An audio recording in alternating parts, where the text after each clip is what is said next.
எல்லோருக்கும் வணக்கம். இன்னைக்கு நாம நேர்மை அப்படிங்கிற ஒரு அருமையான குணத்தை பத்தி கொஞ்சம் ஆழமா பார்க்க போறோம். இது பாத்தீங்கன்னா ஒரு சின்ன உரைதான், ஆனா அதுக்குள்ள இருக்கிற விஷயங்கள் ரொம்பவே ஆழமானது. வாங்க அது என்னன்னு விரிவா பார்க்கலாம். சரி, நம்ம பார்க்க போற இந்த விஷயம் எங்க இருந்து வருதுன்னு பாத்தீங்கன்னா, சுவாமி சிதம்பாவானந்தர் அவர்களோட ஒரு பக்க உரையிலிருந்து தான். நேர்மை அப்படின்னா என்னங்கறத பத்தி நமக்கு ஒரு சூப்பரான புரிதலை இது கொடுக்குதுன்னு சொல்லலாம். அப்போ நேர்மைனா என்ன? இந்த உரையில முதல்ல என்ன சொல்றாங்கன்னா, நேர்மையா இருக்கிறதுங்கிறது நம்ம வாழ்க்கையில எடுக்கிற ஒரு பெரிய முடிவு. அதாவது ஒரு சாய்ஸ். நாம அந்த சாய்ஸை எப்படி எடுக்கிறோங்கிறத பொறுத்து அதோட விளைவுகளும் டோட்டலா வேற மாதிரி இருக்கும். இங்க பாருங்களேன், எவ்வளவு அழகா பிரிச்சு சொல்லியிருக்காங்கன்னு. நாம செய்யற செயல்கள், அது ஒண்ணு நம்மள மேல கொண்டு போகும், இல்லனா நம்மள கீழே தள்ளிடும். இது ரெண்டும் தான் ஆப்ஷன். இதுக்கு நடுவுல வேற எதுக்குமே இடமில்லைன்னு ரொம்ப தெளிவா சொல்லப்படுது. சரி, எது தப்புன்னு நாம எப்படி முடிவு பண்றது? இது ஒரு நல்ல கேள்வி இல்லையா? அதுக்கு தான் நம்ம எல்லாருக்குள்ளயுமே ஒரு கைடு இருக்கு. அதுதான் நம்ம மனசாட்சி. அந்த மனசாட்சி தான் நமக்கு சரியான பாதை எதுன்னு காட்டும் நீ இந்த உரை சொல்லுது.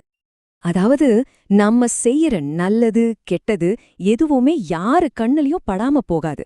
ஏன்னா நம்ம மனசாட்சி இருக்கு பாத்தீங்களா, அது ஒரு இன்டர்னல் ரெக்கார்டர் மாதிரி, எல்லாத்தையும் ஒரு டைரியில எழுதுற மாதிரி பக்காவா பதிவு பண்ணிக்கிட்டே இருக்கும்.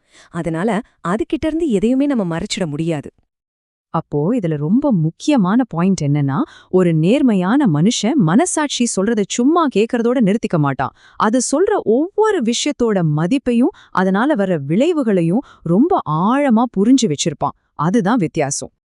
சரி, இப்போ உங்க மனசுல ஒரு கேள்வி வரலாம். யாருமே பார்க்காதப்போ ஒரு தப்பு செஞ்சா என்ன ஆகும்? அதனால என்ன பிரச்சனைன்னு தோணும் இல்லையா? யாருக்கும் தெரியாம ஒரு தப்பு செஞ்சுட்டா அதிலிருந்து தப்பிச்சுக்கலாம்னு நாம நினைக்கவே கூடாது. ஏன்னா அந்த தப்புக்குள்ளேயே அதோட விளைவும் ஒளிஞ்சிருக்கு. வெளியிலிருந்து யாரும் வந்து நமக்கு தண்டனை கொடுக்கணும்னு அவசியமே கிடையாது. இதுக்கு ஒரு சூப்பரான உதாரணம் சொல்றாங்க பாருங்க. யாருமே பார்க்கலங்கிறதுக்காக நெருப்பு போய் தொட்டா கை சுடாம இருக்குமா? சான்ஸே இல்ல, கண்டிப்பா சுடும். அதே மாதிரிதான் நாம செய்யற ஒரு நேர்மையற்ற செயல் நம்மள உள்ளுக்குள்ளிருந்தே பாதிக்க ஆரம்பிச்சுடும். அந்த பாதிப்பு உடனடியா நடக்கும்.